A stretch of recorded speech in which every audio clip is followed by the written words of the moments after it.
এখানে আমি টেক্সটের প্যারাগ্রাফ নিয়ে আলোচনা করব। তার পূর্বে আমি দেখে নেই টেক্সট বক্স দুই ধরনের, একটা হচ্ছে ফিক্সড উইথ টেক্সট ফিল্ড আর একটা হচ্ছে ভেরিয়েবল টেক্সট ফিল্ড।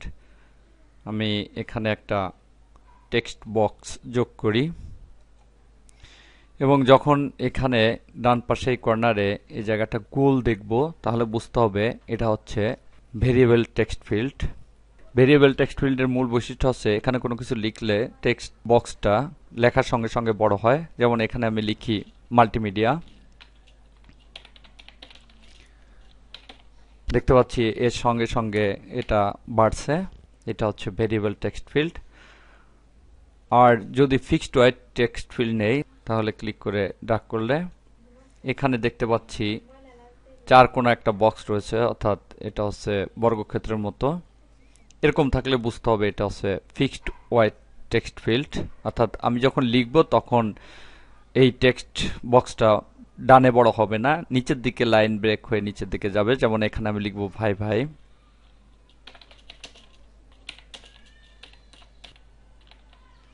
দেখতে পাচ্ছি এখানে নিচের দিকে চলে গিয়েছে। এবং এই ফিক্সড ওয়াইড টেক্সট ফিল্ডটাকে যদি আমি ভেরিয়েবল টেক্সট ফিল্ড করতে চাই তাহলে এই বক্সের উপর ডাবল ক্লিক করতে হবে। তাহলে দেখতে পাচ্ছি এখানে গোল চলে আসছে এবং এখন এখানে যদি লিখি তাহলে এটা ভেরিয়েবল টেক্সট ফিল্ড হিসেবে ব্যবহার হবে। আবার এটাকে ড্র্যাগ করে এভাবে ছোট বড় করা যাবে। দেখতে পাচ্ছি যখন আমি ছোট করেছি তখন এটা আবার ফিক্সড ওয়াইড টেক্সট ফিল্ড হয়ে গিয়েছে। এই লেখাগুলোর মাঝে আমি প্যারাগ্রাফ সেট করে দিতে পারি।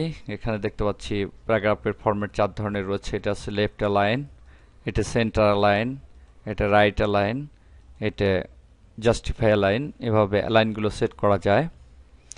এখানে স্পেসিং, এটা হচ্ছে স্পেসিং, যে প্যারাটা রয়েছে এখানে প্রথম লাইনটাকে ডানে সরানো যায় এর মাধ্যমে।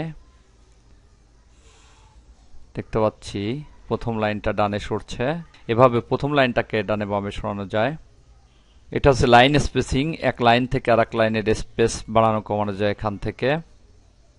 এটা হচ্ছে লেফট মার্জিন, প্যারাগ্রাফের বাঁদিকে মার্জিনটাকে বাড়ানো কমানো যায়। দেখতে পাচ্ছি বাঁদিকে মার্জিন হচ্ছে। এটা হচ্ছে রাইট মার্জিন, প্যারাগ্রাফের ডান সাইডে মার্জিন দেওয়া যায়। এভাবে এখান থেকে মার্জিন দেওয়া যায় দুই পাশে। এভাবে এই প্যারাগ্রাফের অংশ নিয়ে বিভিন্ন প্যারার উপরে বিভিন্ন প্রপার্টিজ প্রয়োগ করা যায়।